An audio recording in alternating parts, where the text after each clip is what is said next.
सवाब दिल खुश होगा तब सवाब मिलेगा। और हमारे जैसे मालदार आदमी को आप खिलाएंगे तो सवाब कैसे होगा भाई? हम तो नुक्ता निकालेंगे, ये नहीं दिए, वो नहीं दिए, ऐसा नहीं हुआ, वैसा नहीं हुआ, सलाद नहीं, चटनी नहीं। तो खाना खिलाना बंद कीजिए। खाना घर में शादी हो, वलीमा हो, खूब खिलाइए, ये सुन्नत दावत है। मगर कहीं हदीस में, कुरान में कहीं नहीं मिलेगा कि 40वां में भर भर प्लेट खाना खिलाएगा। खाना खिलाना है तो यतीमों को खिलाइए, खाना खिलाना है तो मदरसे के तालिब इल्मों को खिलाइए, खाना खिलाना है तो बेवाओं को खिलाइए, गरीबों को खिलाइए, मिस्कीनों को खिलाइए। ज़कात का पैसा मालदार खुद ही निकाल के खुद ही खाता है क्या? नहीं। क्यों आप मिस्कीन को ढूंढते हैं? मदरसा क्यों ढूंढते हैं? इसलिए कि ज़कात का माल उसके हकदार को पहुंचाया जाए। तो 40वां का भी खाना वैसे ही है कि उसके हकदार को पहुंचाया जाए। अब ये बात थोड़ी सी कड़वी है, लोगों को थोड़ा अटपटी लगेगी, मगर ये बिल्कुल ही बुरा रिवाज है। हजरात, आप ईसालो सवाब के लिए आए, ईसालो सवाब के लिए आए। आप इस महफिल में जितनी देर आप बैठिए और जितनी दफा आप सुभान अल्लाह कहिएगा, अल्हम्दुलिल्लाह कहिएगा, माशा अल्लाह कहिएगा, तो इंतकाल करने वाले शख्स को उसका सवाब मिलता है। और सिर्फ उसको नहीं, बल्कि जो बोलेगा बैठ करके अल्लाह को याद करेगा, उसके अगर आबा-ओ-अजदाद, वालिद वालदा, उसके रिश्तेदार अगर इंतकाल किए हैं तो उनको भी उसका सवाब, उनको भी सवाब मिलेगा। आप अभी ईसालो सवाब के लिए आए हैं जनाब बिजली साहब, हम इनको बिजली ही से जानते हैं, ठीक है? इनका नाम इलियास, मोहम्मद इलियास। मगर खैर बिजली कोई बुरी चीज नहीं है, बिजली तो बड़ी अच्छी चीज है। बिजली के माने रोशनी होती है, चमक होती है, और जो चमक जाए, रोशन हो जाए, उससे अच्छा क्या होगा, है ना? तो हम बिजली ही को समझते हैं, और अल्हम्दुलिल्लाह वो बिजली की चमक ही है, वो रोशनी है कि उनके बच्चों में नजर आ रही है ना? वो खर्च कर रहे हैं अपने वालिद के इंतकाल पर, उलमा को बुला लिया, नवाज रहे हैं इनको, इन पर खर्च कर रहे हैं, और इंशाअल्लाह अल्लाह इन्हें तौफीक दे कि मस्जिद की तामीर में भी खर्च करें, मस्जिद मदरसे की तामीर में भी खर्च करें। तो आज उनके आप ईसालो सवाब के लिए इकट्ठा हुए, यहाँ जमा हुए, मगर सोचिए 40वां उनका है, सवाब आपके भी वालिद को मिल रहा है अगर वो इंतकाल कर गए। उनको इंतकाल किया अगर 5 साल हो गया, 10 साल हो गया, दादा पर दादा, अरे उस नस्ल का जिसके आबा अजदाद को गुजरे 100 साल, हजारों साल गुजरे हैं, अगर उसकी नस्ल का एक बच्चा यहाँ आके बैठ के अल्लाह और उसके रसूल के जिक्र में अपना जी लगाए हुआ है, तो यकीन जानिए कि जो 100 साल, 1000 साल पहले उसके खानदान में कोई गुजरा है तो उसको भी सवाब, ये तो 40वां ही वाले पर आता है, उसको भी सवाब मिलेगा जिसे गुजरे 100 साल, 500 साल हो गए। हज़रात मोहतरम, आयत नाजिल हुई, अल्लज़ी खलक़ल मौत वल हयात लियब्लुवकुम अय्युकुम अहसनु अमला। अभी आप सुन रहे थे बहुत देर से जिंदगी और मौत, है ना? अल्लाह ताला ने जिंदगी को क्यों पैदा किया, मौत को क्यों पैदा किया? तो जिसने पैदा किया वही तो बताएगा। मौलाना साहब कैसे बता पाएंगे? इमाम साहब को क्या पता कि जिसने जो चीज बनाई है तो वही ना बताएगा। मकान बनाता है मिस्त्री, तो कितना छड़ डाला, कितनी ईंट लगी, कहाँ पे पाइलिंग हुई, कैसा बेस बनाया, तो वो इंजीनियर या मिस्त्री ना बताएगा। मकान में रहने वाले आदमी से पूछेगा तो उजरा जाएगा। जिनका जो कारोबार है, तो कारोबार में जो महारत है वही बताएगा, है ना? बिजली साहब का कारोबार सब लोग जानते हैं, तो वो बताएंगे या उनके बच्चे बताएंगे जो कारोबार में लगे हुए। तो अल्लाह ने मौत को पैदा किया और जिंदगी को पैदा किया, तो बतावेगा कौन? अल्लाह ही बतावेगा। तो है पाक परवरदिगार बता दे कि मौत और जिंदगी तूने किस लिए पैदा किया, तो अल्लाह कहता है आगे पढ़ लो, आगे बढ़ो। अभी मौत और जिंदगी सुनी, आगे बढ़ो। अल्लाह कह रहा है कि इसलिए पैदा किया है ताकि तुम्हें जांचे, ताकि तुम्हें परखे कि तुम में से बेहतर कौन, अच्छे अमल वाला कौन, तुम में से बेहतर अमल कौन है, अच्छा अमल करके कौन आ रहा है। मौत किस लिए है, जिंदगी किस लिए है? ताकि आपको अल्लाह जांचे। ये इतनी सी बात कान में उतरेगी नहीं कि मौत और जिंदगी किस लिए पैदा की गई, याद हो गया ना? इसलिए पैदा की गई है ताकि अल्लाह आपको जांचे कि आप में से अच्छा कौन करता है। अच्छा, आप ये बताइए, जांचने का मामला है ना, इंक्वायरी होने लगेगी, तलाशी लिया जाएगा घर, ठीक है, सामने में उस फला साहब बैठे हुए, इनके घर की तलाशी होगी, तो जैसे ही लफ्ज तलाशी आवेगी तो आसान खता हो जाएगा। बहुत कम लोग हैं जो बेधड़क होंगे, ठीक है मेरे घर की तलाशी लो। बहुत कम लोग हैं। क्या बिशनपुर में सब लोग अपने घर का तलाशी दिलवावेगा? हमको पता है। अगर तलाशी की बारी आएगी तो लोग कहेंगे अरे बाप रे बाप, का तलाशेगा, का देखेगा, कौन सा कागज ले लेगा, आधार कार्ड लेके चला जाएगा, पैन कार्ड लेके चला जाएगा, बहुत सारा खतरा महसूस होने लगेगा। जांचने की बारी आएगी या पूछा ही जाएगा, मुकदमा होता है, लोग जेल चले जाते हैं, है ना, फौजदारी हुआ या जमीन का मुकदमा हुआ, केस हुआ, लोग जेल चले गए। हाकिम के पास वहां कटघरे में कौन खड़ा होता है? वकील की मुजरिम। वकील खड़ा होता है कि मुजरिम? मुजरिम खड़ा होता है। और आप में से जो कभी कोई हाकिम के पास खड़ा हुआ उसको पता है, पैर हिलता रहता है कि पता नहीं हाकिम कब पूछ लेगा, वकील साहब ड्राफ्ट बनाए हैं कि नहीं सही से बनाए, वकील साहब मेरा केस बढ़िया बनाए नहीं कि न बनाए, मेरे पीछे जो गवाह है वो गवाह मेरी गवाही से ही गुजरेगी कि नहीं गुजरेगी, ये खतरा रहता है। और हाकिम के सवाल का जवाब मुजरिम के बस की बात नहीं है। वो जब पूछता है ना हाकिम, क्या बताओ जी ऐसे ऐसे क्या हुआ, तो वकील जो है, वकील सामने आ जाता है, हुजूर मेरा क्लाइंट है, हुजूर मेरा मुजरिम है, ये क्लाइंट है मेरा, हुजूर इससे ये सवाल, ये उस वक्त मुकदमा लड़ रहे ना, वो उस वक्त ऐसा नहीं था, जिरह करता वकील ही ना। और जज वकील के मुकदमा की वजह से, जज वकील के ड्राफ्टिंग की वजह से, मुकदमे की पैरवी की वजह से, मुजरिम कितना ही बड़ा जुर्म किए हुआ हो, अगर वकील अच्छा है, उसकी पैरवी अगर अच्छी है, मुकदमा लड़ने वाला वकील अच्छा है, तो जज का फैसला होता है किसको बरी कर दो। कोर्ट में होता है कि नहीं? और खाली मुजरिम को छोड़ दिया जाए बगैर वकील के, जज के पास बगैर वकील के, तो इसको मुजरिम बचेगा? नहीं बचेगा। अब आइए, अल्लाह तबारक व तआला कह रहा है कि मौत और जिंदगी इसलिए दी गई है कि जांचा जाए। इतने लोग यहाँ खड़े हुए हैं, ये जांचेगा कौन? अल्लाह जांचेगा। यहां से लेके वहां तक कोई आदमी है, कोई मर्द खड़ा होके कहे कि हाँ ठीक है अल्लाह जांचेगा हमको, तो हम जचवा लेंगे। कोई खड़ा होके बोल दो, हम भी उसकी बहादुरी देखें। कोई इतने आदमी में इतनी टोपी चमक रही है भाई, अल्लाह जांचेगा, पूछेगा कि सुबह कैसे गुजरा, दोपहर कैसे गुजरा, शाम कैसे गुजरी, रात कैसे गुजरी, हमने तुम्हें जुबान दिया था, जुबान का इस्तेमाल तुमने क्या किया, हमने तुम्हें आंख दी थी, आंख का इस्तेमाल तुमने क्या किया, हमने तुम्हें नाक दी थी, नाक का इस्तेमाल तुमने क्या किया, हमने तुम्हें कान दिया था, कान का इस्तेमाल तुमने कैसे किया, हमने हाथ दिया था, तुमने हाथ का इस्तेमाल कैसे किया। अरे भाई मोबाइल अपने जेब में रखिए, कहाँ मशीन पर रख देते हैं। हमने तुम्हें पांव दिया था, पांव का इस्तेमाल तुमने कैसे किया, हमने तुम्हें दिल दिया था, दिल का इस्तेमाल कैसे किया, हमने तुम्हें नेमतों से नवाजा था, बताओ उस नेमत का इस्तेमाल कैसे? कोई बता पाएगा, दे पाएगा? कौन है जिसको अपनी जुबान पर इतना कंट्रोल है? कौन ऐसा शख्स है जिसको अपने हाथ पर इतना एतमाद है? कौन ऐसा शख्स है जिसको अपनी कदमों पर एतमाद है? और है भी तो उस बारगाहे रब्बुल आलमीन में पहुंचने के बाद सब धराशायी हो जाएगा, सब लड़खड़ा जाएंगे, गूंगे हो जाएंगे। अब वहां जब ये मामला आएगा तो अब वहां एक पैरवी चाहिए, एक वकील चाहिए, एक गवाह चाहिए, है ना? तो अपनी जिंदगी में वकील बना लीजिए और अपनी जिंदगी में गवाह बना लीजिए। और गवाह हमने से हम एक दूसरे के बन जाएं, सबसे अच्छा है ना।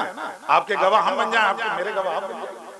अभी हमने कहा कि जोर से दुरूद शरीफ पढ़िए, कुछ लोग गर्दन झुका लिए, मुंह गमछा में डाल लिए, तो मुस्कुराने लगे। लोगों ने लगा कि मौलवी साहब तो अपना बात नहीं बोल रहे हैं, दुरूद पढ़वा रहे हैं हमसे।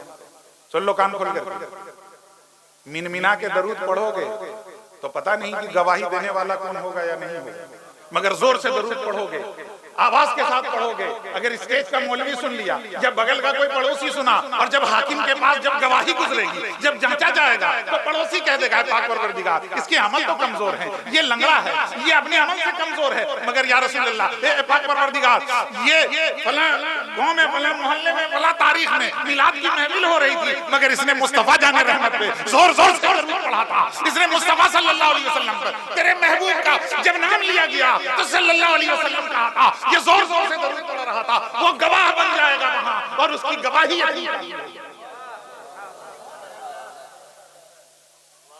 पल्ला हल्का ही सही भारी है भरोसा पे। तो आप अपने लिए गवाह बना लीजिए जिंदगी में। हम बहुत सारी अपनी जिंदगी गुजारते हैं, कभी आड़े कभी तिरछे। आपको एक वाकया सुनाता हूं। एक शख्स रात की तारीकी में एक गली से गुजर रहा था, कुछ मामला पेश आया, और वो शख्स अपने अमल की वजह से कमजोर था। उसके अमाल इतने अच्छे नहीं थे कि उसे जन्नत दी जाती, मतलब बेअमल इंसान था। वो इंतकाल किया। इंतकाल करने के बाद जब उसका मामला अल्लाह की बारगाह में पेश हुआ, टाइम बताइए 10:30, तो अल्लाह की बारगाह में जब उसका मामला पेश हुआ तो अल्लाह का हुक्म हुआ कि इसे जन्नत अता करना। वो हाकिम मुतलक है, वो गफूरुर रहीम है, वो जिसे चाहे बख्शे। तो हुक्म हुआ कि इसको बख्श दो, जन्नत दाखिल कर दो। तो रोने लगे, हाथ जोड़ के रोने लगे। तो अल्लाह तबारक व तआला ने फरिश्तों से कहा कि पूछो तो काहे रो रहा है, अब तो जन्नत दे दी गई, जन्नत मिलने में भी कोई रोता है। तो रोने लगा। कहा पाक परवरदिगार हम ऐसे तो नहीं थे कि मुझे जन्नत अता कर, हम बहुत गुनहगार थे, दुनिया में मेरा जो अमल था वो अच्छा नहीं था, हमने बहुत गुनाह किए, मगर तेरी रहमत पे कुर्बान जाऊं, तेरी बख्शिश पे कुर्बान जाऊं, आज तूने बख्श दिया, इसका सबब मुझे नहीं समझ आ रहा। तो अल्लाह कहता है ओ अच्छा, तुम अपने बख्शे जाने पर हैरत में हो। सुनो, एक रात तुम बिशनपुर में अपनी गली से गुजर रहे थे और एक पत्थर का टुकड़ा, एक पत्थर रखा हुआ था उस बीच गली में, और तुम जब गुजर रहे थे तुम उससे ठोकर खा गए, और अनकरीब था कि तुम गिर जाते, लड़खड़ा गए, संभले, गिरते गिरते संभले, और संभल करके तुम फिर अपना रास्ता नहीं पकड़ा, पलट के उस पत्थर को तुमने हटाया।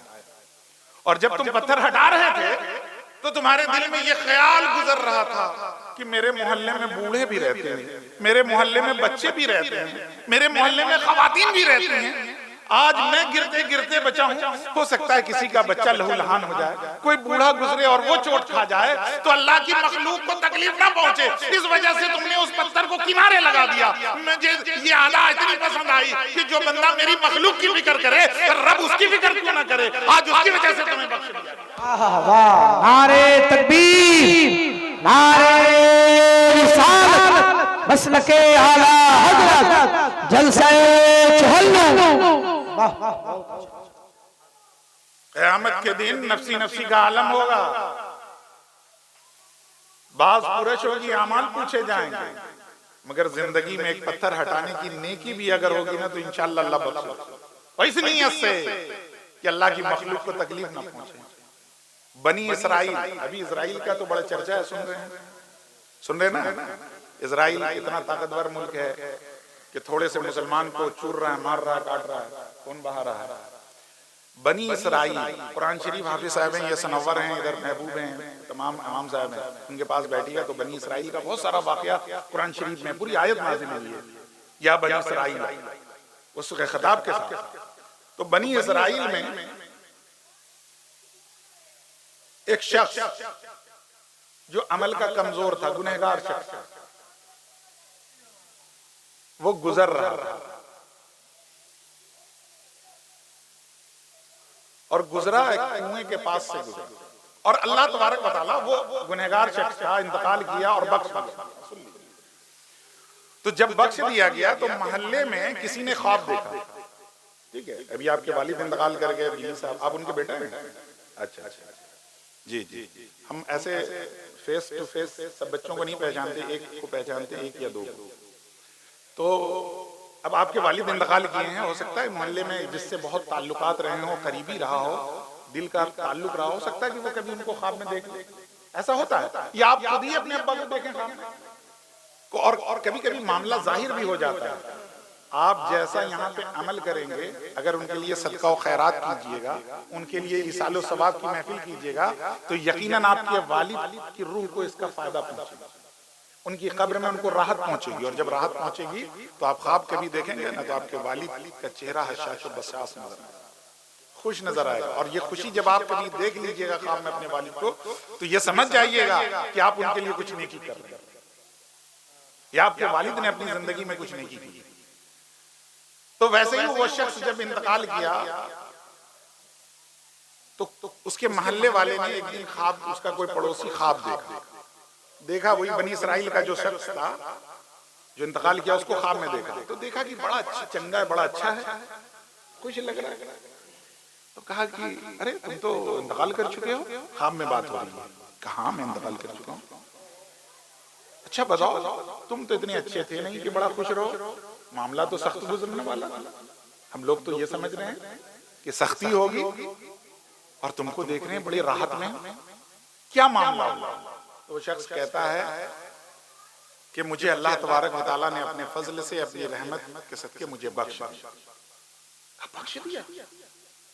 आखिर ऐसा तुमने क्या किया था जो बख्श दिया? कहा सुनो, मुझे भी हैरत हुई बख्शिश पे, मगर जब मुझे मालूम हुआ कि किस वजह से बख्शा गया हूं मैं, तो मैं अपने अल्लाह के कुदरत पे, उनकी अल्लाह की मेहरबानी पर, अल्लाह की बख्शिश पर मैं आश कर। आखिर किए क्या थे तुम? कहा कि देखो, मैं जब गुजर रहा था अपने मोहल्ले से, बिहार से, खेत से गुजर रहा था, सुनसान जगह में एक कुएं के पास से गुजर हुआ मैं, उस कुएं में एक चील गिरी हुई थी। चील है ना, चील गिरी हुई थी कुएं में और फड़फड़ा रही थी। करीब था कि वो मर जाए, पानी में डूबने की वजह से मर जाती। मैं कुएं के पास गया, मेरे दिल में रहम पैदा हुआ। मेरा दिल ये देख ना पाया कि एक जानदार, एक पक्षी, उड़ने वाला परिंदा डूब मरे और मैं देखता रहूं। तो मैंने जुगाड़ किया, इंतजाम किया और उस चील को कुएं से निकाला और फिर आजाद किया। अल्लाह की मखलूक को डूबने से बचा लिया। और ये अदा अल्लाह को इतना पसंद आया कि अल्लाह ने मुझे बख्श दिया, मेरे गुनाहों को बख्श दिया।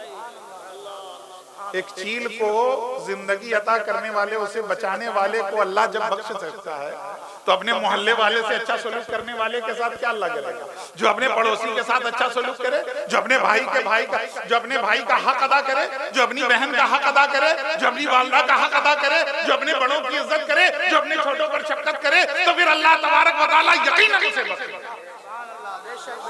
यकीनन बख्शेगा। एक इंसान होने का सबूत अल्लाह के रसूल सल्लल्लाहु अलैहि वसल्लम रहमतुल लिल आलमीन बना करके, मोहसिन इंसान। और हुजूर की जिंदगी को जब आप देखेंगे तो पता चलेगा कि एक बुढ़िया, यहूदी बुढ़िया हुजूर पे रोज कूड़ा डालती थी, रोज कूड़ा डालती थी। मगर हुजूर नबी पाक सल्लल्लाहु अलैहि वसल्लम उसका कूड़ा सर पे बर्दाश्त करते थे, मगर रास्ता नहीं बदलते। हमारे आइडियल कौन है? हुजूर नबी पाक सल्लल्लाहु अलैहि वसल्लम। हमारी जिंदगी के रहनुमा, हमारी जिंदगी के मशाल, हमारी जिंदगी के नूर कौन है? हुजूर नबी पाक सल्लल्लाहु अलैहि वसल्लम। हुजूर की जिंदगी हमारे लिए मेयार है और हुजूर ही हमारे लिए निजात हैं। तो हुजूर नबी पाक सल्लल्लाहु अलैहि वसल्लम पे कूड़ा डाल दिया जाता है, मगर हुजूर ने रास्ता नहीं बदला। और एक दिन वो बुढ़िया बीमार हुई, कूड़ा ना आया। हुजूर को पता था कि इस छत के ऊपर से कूड़ा रोज फेंका जा रहा है सर पे। हुजूर ना जा, आपको रोज कोई गाली बदले, बुरा है, आप उससे मिलिएगा ना? कौन मिलेगा? बड़ा मुंह का खराब आदमी है ना, बड़ा कपटी आदमी, बड़ा टेढ़ा आदमी, सलाम भी नहीं करता है, जब देखो तो झुंझुआता रहता है, लोग मजाक। मगर मेरे रसूल नबी पाक सल्लल्लाहु अलैहि वसल्लम का अखलाक देखिए, उनकी इंसानियत देखिए, उन्होंने मुझे सिखा दिया कि तुम अपना रास्ता न बदलो, बल्कि उसके रास्ते से होके गुजरो, और तुम्हारी मोहब्बत, तुम्हारी उल्फत, तुम्हारा उसकी तरफ माइल होना एक दिन उसके रास्ते को बदल देगा। और हुजूर नबी पाक सल्लल्लाहु अलैहि वसल्लम बीमार जब बुढ़िया हुई तो हुजूर पूछे कि आज क्या बात है कि आज कूड़ा नहीं आया। तो लोगों ने कहा कि जो कूड़ा फेंका करती थी वो बीमार है। अच्छा ऐसा है, चलो। हुजूर नबी पाक सल्लल्लाहु अलैहि वसल्लम उनके घर पे चले गए और जाके खड़े हो गए। सर कहा आज क्या बात है, तुम आज कूड़ा नहीं फेंक पाई? कहा मैं बीमार हूं इसलिए कूड़ा नहीं फेंक पाई। हुजूर ने कहा कि तुम्हें लुत्फ आता था ना? कहा मैं जब कूड़ा फेंकती थी तो मुझे मजा आता। बुढ़िया कहती है कि आप पर मैं इतना कूड़ा फेंकी, आपने रास्ता क्यों नहीं बदला? हुजूर ने कहा कि अल्लाह का एक बंदा है, अल्लाह की एक बंदी के दिल को सुकून मिल रहा था मुझ पर कूड़ा फेंक करके, तो उसके सुकून को छीनने के लिए मैं नहीं आया था, बल्कि लोगों के दिलों में सुकून पैदा करना। नारे तकबीर, नारे रिसालत, पैगामे मुस्तफा, तालीमाते मुस्तफा, अज़मते मुस्तफा। अगर तुमको कूड़ा फेंक करके मेरे ऊपर कूड़ा फेंकने के बाद अगर तुम्हें सुकून मिल रहा था तो मैं ये सुकून तुमसे छीनना नहीं चाहता था, और मैं बार बार आ रहा था ताकि तुम्हारे दिल को राहत पहुंचता रहे, तुम्हारे दिल को राहत पहुंचता रहे। आज जब तुम नहीं फेंकी हो तो मेरा दिल क्या क्या तुम्हें देख लूं, तुम्हारी अयादत को आया हूं। और वो बुढ़िया जब ये अखलाके करीमाना देखती है, ये शफकत देखती है, ये इंसानियत के मेराज को देखती है, तो कदमों में सर रख देती है कि या रसूल अल्लाह मुझे कलमा पढ़ा दीजिए, मुझे अपना बना लीजिए, मैं तो दीवाना आदमी हो गई हूँ, मेरे अंदर जो दीवानगी है वो नूर है, वो जो शम्मा है मेरे दिल में जला है। आज मुझे ला इलाहा इल्लल्लाह मुहम्मदुर रसूलुल्लाह पढ़ के अपना बना। हज़रात आप अपने आप को पहचानिए, आप अपने भाई का हक अदा कीजिए, इंसान बनिए, इंसानों जैसा सलूक कीजिए। आप जानते हैं आप बहुत कुछ करने के बाद भी हासिल नहीं कर पाते हैं, मगर कभी कोई छोटी चीज ऐसा आपसे हो जाएगा या कर लेंगे कि यकीन जानिए वो इतनी बड़ी होगी कि आपकी बहुत सारी नेकी पर हावी हो जाएगी। आप मजदूरी करवाते हैं ना लोगों से, लोग मजदूरी करते हैं आपके खेतों में, आपके काम पे। मजदूर को कैसे रखा जाता है? पढ़ जा भाई। मजदूर का पैसा तय होता है, तनख्वाह वो जो उसका जो दिन भर का की मजदूरी होती है। ए बेटा चुप रहो, तुम लोग फिर चिंचनाने लगे। मजदूर की मजदूरी तय होती है, दिन भर काम करोगे मेरे घर में तो 200 रुपया मिलेगा या 300 रुपया मिलेगा। खेत में मोरी उखाड़ोगे, धान काटोगे तो इतना रुपया बीघा, इतना रुपया कट्ठा। ऐसा है कि नहीं? मेरा जानवर ले आके खेत में चराओगे तो इतना रुपया दे, तय हो गया। देने वाले को भी एतराज नहीं, लेने वाले को भी नहीं, जब तय हो गया। मगर दिन भर वो मजदूर आप ही की तरह से आंख कान नाक रखने वाला मजदूर जो आपके बोझे को दिन भर ढोता रहा, खेत से खलियान पर लाया, खलियान से घर तक पहुंचाया। उस मजदूर को जो आपने 100 रुपया देना था, शाम को हाथ पैर धो करके खड़ा हुआ आपके घर में, कहा मालिक हमने मजदूरी दे दी है, बेला हो गया, शाम हो गई, अब घर को जाएं। घर वाले इंतजार कर रहे होंगे, बच्चे सौदा ले ले, मेरी मजदूरी दे दी। और अब घर में गए और अपने हाथ में 100 नहीं बल्कि 150 लेके निकले। 100 नहीं 150 लेके निकले और उस शाम उस मजदूर के हाथ में धीरे से ऐसे पकड़ा दिया। और वो मजदूर अपने ख्याल में ये है कि जिसका हमने काम किया है तो 100 रुपया तय हुआ था, 100 ही रुपया मिला है। मगर जैसे ही चंद कदम आगे बढ़ा और अपनी मुट्ठी को खोल के देखता है, 100 की जगह 150 नजर आ रहा है। तो उसके चेहरे पे जो हल्की सी मुस्कुराहट होगी, उसके दिल में जो एक खुशी होगी, वो जो एक चमक होगी, यकीन जानिए कल मैदान महशर में आपको वो निजात, वो रब की बारगाह में बख्शिश का सामान बन जाएगा। और वो मजदूर खड़ा होकर के कहेगा, पाक परवरदिगार मैंने 100 रुपया तय किया था, मगर देने वाले ने मुझ पर फजल किया और 100 की जगह 150 दे दिया, मुझे 100 की जगह 110 दे दिया, 120 दे दिया। और वो जो खुशी मेरे चेहरे पर आई थी, मेरे दिल में जो वो खुशी आई थी, मेरे बच्चों पर जो खुशी आई थी, मैं उसको बयान नहीं कर सकता हूँ। यकीन जानिए अल्लाह तबारक व तआला अपने बंदे की फैयाजी को जब देखेगा तो उसे बख्श। तो अपने भाई पर फैयाजी कीजिए, सखावत कीजिए, ऐसे जरूरतमंद लोगों पर खर्च कीजिए। हुजूर ने फरमाया है अफ्शुस सलाम इत्इमुत ताम वजाहिदू फी सबिलिल्लाह। लोगों से जब मिलो तो सलाम करो, और किसी जब कोई भूखा मिल जाए तो उसे खाना खिला दो। बहुत बड़ी इबादत है, अल्लाह को बहुत पसंद है, रसूलुल्लाह का हुक्म है। कोई भूखा मिले तो खाना खिला दो, कोई जरूरतमंद है तो उसकी जरूरत पूरी कर दो। और उसके बाद जब वक्त मिले तो 5 वक्त आजान होती है, अपनी मस्जिद में पहुंच जाओ और अल्लाह की इबादत में अपने सर को कम करो, झुका दो, और अपने दिन भर के गुनाह का कफ्फारा मांग लो। कि सुबह हुई थी, दोपहरिया तक हमसे जो चूक हुई है, लग़ज़िश हुई है, मौला तेरी बारगाह में सर रख दो। ये सर कहीं और नहीं झुक सकता था, तेरी बारगाह में झुकाया हूं। मौला इस मेरी नियाज़मंदाना मेरे सजदे को कबूल कर। और यकीन के साथ आपको कहता हूं, दिल लेके जब आप अपना सर झुकाएंगे तो अल्लाह तबारक व तआला आपको आपकी तलब से ज्यादा आता है। हज़रात मोहतरम, आज आप इस आलो सवाब के लिए आए हैं, जानते हैं? ए बेटा पेड़ के मार खाओगे का? आज देखिए हमारा, हम भूल जाते हैं हर एक बंदे का एक दूसरे पर एहसान होता है। बिजली साहब इस दुनिया में अब नहीं, वो मरहूम मग़फ़ूर हैं, मगर उनका एहसान बहुत बड़ा है हमारी जिंदगी में। हम तमाम लोगों पर, उनके बच्चों पर भी और मोहल्ले वालों पर भी बहुत बड़ा एहसान है। अब वो एहसान क्या है? मरते दम तक आप जब तक सांस लेते रहेंगे उनका एहसान आप पर रहेगा। और मोमिन की पहचान ये है कि जब कोई आप पर एहसान करे तो उस पर भी आप एहसान कीजिए, है ना? हदीस शरीफ में आया है कि एहसान का बदला एहसान हुआ। तो एहसान है। अब आप सोचेंगे कि वो दुनिया से तो रुखसत हो गए, हम पर ऐसा क्या एहसान करके चले गए? ऐसा क्या एहसान करके चले गए जो हमारे सांस लेते तक जो है, मेरी मौत तक उनका एहसान था। सुनिए, जब वो इंतकाल किए तो उनकी इंतकाल की खबर को सुन करके आप उनके घर पे आए हों, जैसे दौड़ के आए, उनके इंतकाल की खबर को सुन के उनके बच्चों की इयादत के लिए, ताज़ियादारी के लिए, तो अल्लाह तबारक व तआला ने आपके इस आने को, आपकी इस मोहब्बत को अल्लाह ने कबूल कर लिया। और जितना देर आप उनके घर में रहे, जितना दूर से चल करके आए, अल्लाह ने आपको उतने गुनाहों को माफ किया, आपकी नेकी में इजाफा किया।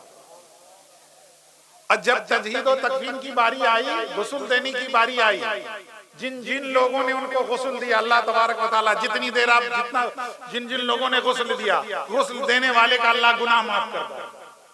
जिन जिन लोगों ने उनको कफनाया, कफनाने वाले के अल्लाह गुनाह को माफ करेगा, दर्जात को बुलंद करेगा। जाने वाला इंसान, आप उसको मुर्दा ही तो कहते हैं, मगर देखिए मुर्दा कितना नफा पहुंचा रहा है। कफना रहे हैं, गुस्ल दे रहे हैं, आपको सवाब मिल रहा है, आपके दर्जात, आपके दर्जात में तरक्की हो रही है, आपके नामे आमाल में नेकियां लिखी जा रही हैं। और जब जनाजा निकाला गया, कांधे पर रखा गया, 100-200 लोग, पूरा मोहल्ला पीछे पीछे चल रहा है। जितने कदम उनके पीछे उनके जनाजे में आप चलेंगे, अल्लाह उतने आपके गुनाह को माफ, पिछले गुनाह को माफ करता जाएगा, आपके गुनाह को माफ करता जाएगा और आपके हक में नेकियां लिखता चला जाएगा। बताइए कितना एहसान है। जाने वाला इस दुनिया से जाता है और मेरी नेकियों को बढ़ाता चला जाता है, मेरे गुनाहों को माफ करता चला जाता है। जब उसके एहसान इतने हैं तो फिर समझ लीजिए, आप मिट्टी देते हैं तो अल्लाह आपके गुनाह को माफ करता है, आप उसकी खबर पर वादियां पढ़ते हैं, अल्लाह आपकी नेकी में इजाफा करता है। तो जब उनके लिए सालो सवाब की महफिल आवे, जब उनके लिए मीलाद की महफिल मुनाकिद हो, जब 40वां तीजा हो, तो आप भी एक पारा कुरान लेके बैठ जाइए और उनके लिए और उनके सालो सवाब के लिए कुरान पढ़ाना शुरू कर दीजिए। उनकी महफिल में आइए, कुछ ना बन पा रहा है तो सुभान अल्लाह कहते जाइए, अल्हम्दुलिल्लाह कहते जाइए। ये एहसान जो उन पर किया था, आप भी उन पर एहसान करते चले। हज़रात मोहतरम, अल्लाह तबारक व तआला हम तमाम लोगों को हक पर चलने और हक सुनने की तौफीक अता फरमाए। और जब जांचने का हुक्म ही है तो हम अपने लिए अपनी जिंदगी में जब हमारी मौत आए उससे पहले हमारी जिंदगी में गवाह हो जाना चाहिए, एक ऐसा वकील अल्लाह का वली हो जाना चाहिए कि कल मैदान महशर में जब हाकिम के पास मुझे खड़ा किया जाएगा, पूछा जाएगा, तो वकील एक जो अल्लाह का वली मेरी तरफ से वकालत करे कि पाक परवरदिगार ये मेरा मुरीद है, ये मेरा मुरीद है, गुनहगार है, कमजोर है, मगर तेरे महबूब का चाहने वाला है, तेरे गौस का मानने वाला है, तेरे गरीब नवाज को मानने वाला है। और जब ये वकालत होने लगेगी तो यकीन जानिए, या हम में से आप में से कोई भी हाथ उठा के कह देगा कि ये फला महफिल में दुरूद शरीफ पढ़ रहा था, ये मेरे साथ मस्जिद में मुसल्ले पे हमारे कांधे से काना मिलाए हुआ था, जनाजे में मेरे साथ कलमा पढ़ता हुआ चल रहा था, जब ऐसा कोई गवाह गुजर जाएगा तो यकीन जानिए वहां बख्श दिया जाएगा। तो अपनी जिंदगी में गवाह लेके अल्लाह तबारक व तआला हम तमाम लोगों को हक सुनने, हक समझने की तौफीक अता फरमाए और नेकी के रास्ते पर चलने की तौफीक अता फरमाए हमसे। और जो हमारे भाई, हमारे जो हाँ उनके वालिद नौशाद भाई जो हैं, उनके वालिद जनाब ये इलियास साहब के जो बेटे हैं, अल्लाह तबारक व तआला इन तमाम भाइयों को नेकी के रास्ते पर चलने की तौफीक अता फरमाए और अपने वालिद के लिए खूब सदका और खैरात करें। और हम तमाम लोगों को 40वां वाले जो मकबूर हैं इलियास साहब, अगर अल्लाह ने इनके गुनाह को बख्श दिया है तो अल्लाह तबारक व तआला उस बख्शे हुए के सदके में हम तमाम लोगों को बख्श दे, और अगर उनमें कोई कसूर व फतूर है तो इन उलमा हुफ़ाज़ के सदके उन तमाम आप तमाम लोगों के वसीले से अल्लाह तबारक व तआला उन्हें उनके गुनाहों को बख्श दे। अस्सलामु अलैकुम।